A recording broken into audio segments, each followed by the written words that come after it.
Hey everyone, Jim with Evolution Power Sports here today with Nick Bruce from Adrenaline in Case Grande, Arizona with the new H2.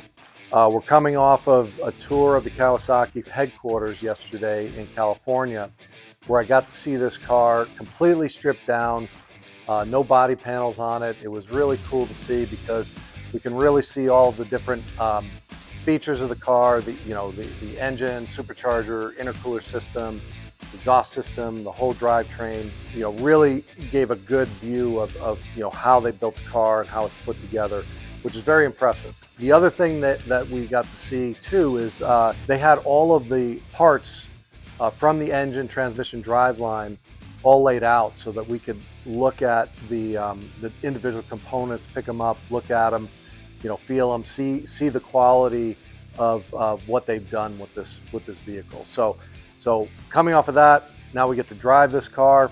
We'll give a quick walk around and draw attention to a couple of things. So one of the things we did get to see yesterday too was the primary, secondary clutch and belt. I think Kawasaki did a good job, but I'm quite sure that there's going to be a lot of performance gains to be had with clutching right off the bat. The second thing that I want to point out is they did a really nice job with the exhaust in terms of, visually, it's very cool. But as you can see, there's a lot of piping that comes off the head. It makes, a 90-degree turn, and then another 90, and then another 90, and then another 90, and then another 90, and with fairly small diameter exhaust piping. And so we feel, especially because this is a supercharged car, we're not using the exhaust gases to drive a turbo, that any restriction that we can free up after the cylinder head will be a benefit to this car. So I think just an exhaust system is going to be worth, I'm not going to speculate, but a lot, much more than on a factory turbo car that we do like a 3-inch exhaust on. Interior, the fit and finish of the car is amazing. 33-inch tires, bead locks right from the factory. Automotive style doors. It's very cool. So what we're going to do from here is we're going to do some draggies, give people a real sense of the performance of the vehicle, and then we are going to drag race against a 4-seat Maverick R, and just compare the two, see where they line up. One thing I did forget to mention too, this is Evolution Power Sports car. This is ours. Well, it's almost ours. We haven't paid for it yet.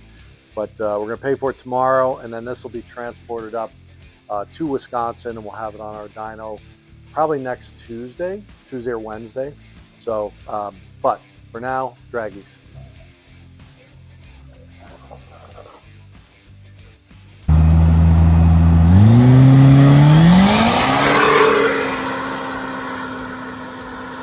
Wow, it's pretty badass.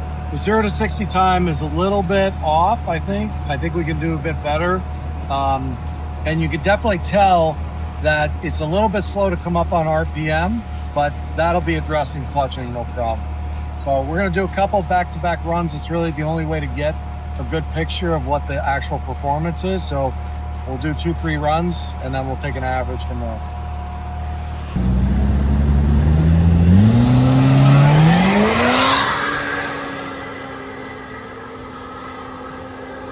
What do you think? One thing that's absolutely musical is that blow-off valve. That is so sweet. I think that it's a little bit slow out of the hole, but I'm pretty sure that's clutching, which we'll address. It takes a split second for the power to really come in, but then it instantly spikes to 9,000. It goes really well. I think from a roll-on, the car is much faster once you're moving a little bit, but again, I think it's clutching more than anything else. It looks like to me, from sitting on the outside, you move about 10 feet. About 10 feet into this thing, you hear the thing go full boost, sounds like a pissed off cat, and you're gone. I'm gonna try to brake boost it a little bit this time and see if we can get it down. That one was 1/10 of a second faster in 4-wheel drive.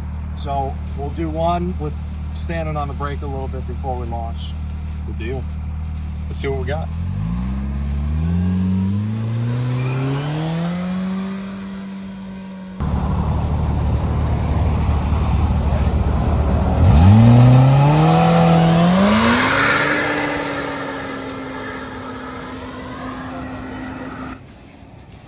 faster just then.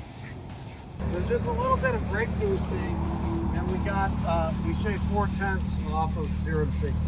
It looked dramatically better this thing. So really impressive from just a couple of miles an hour when you stand on it. It's having a supercharger is pretty freaking cool. I mean, it's definitely spools faster than a turbo car, but we just got to work on a little bit of that right from a dead standstill.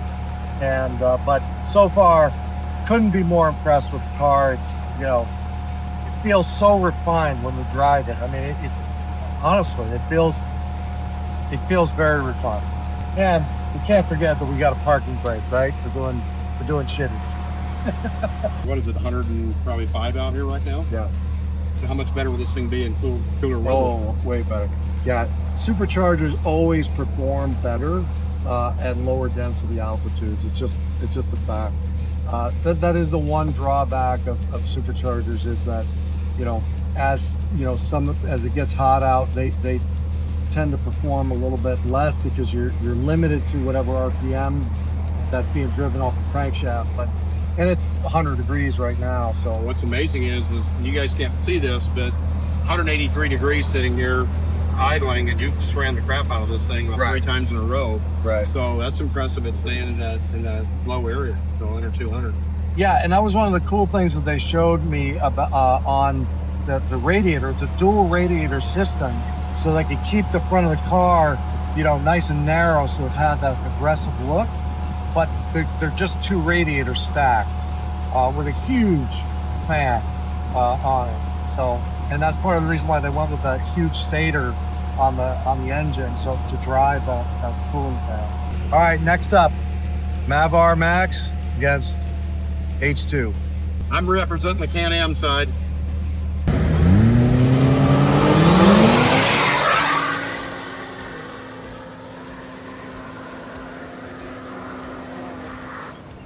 In the drag race, I mean, the biggest thing is right off the hip. That's where this car loses, because the Maverick gets out about 1.5 cars, and then it's pretty consistent to about 70 miles an hour, and then the geared transmission is always going to be faster on the top. But I think if we can dial in, you know, right from a standstill through clutching, that this thing will be an animal. I think it'll be neck and neck with the Maverick R, you know, up to that 70, 75 miles an hour.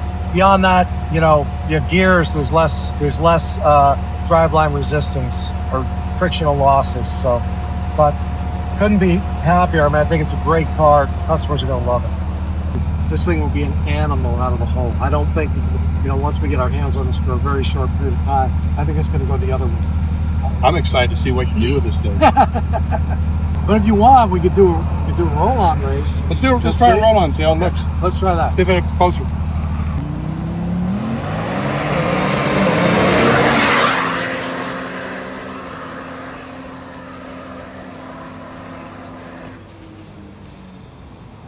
That was a bit more like it. Supercharger, instant power, except for that, you know, very from a dead standstill. But this thing took off. I was out in front for a bit, and then, you know, by 75, 80, we're about even, and then, you know, and then he started to pick up a little bit from there, and then we had to shut it down. But it's a fun car.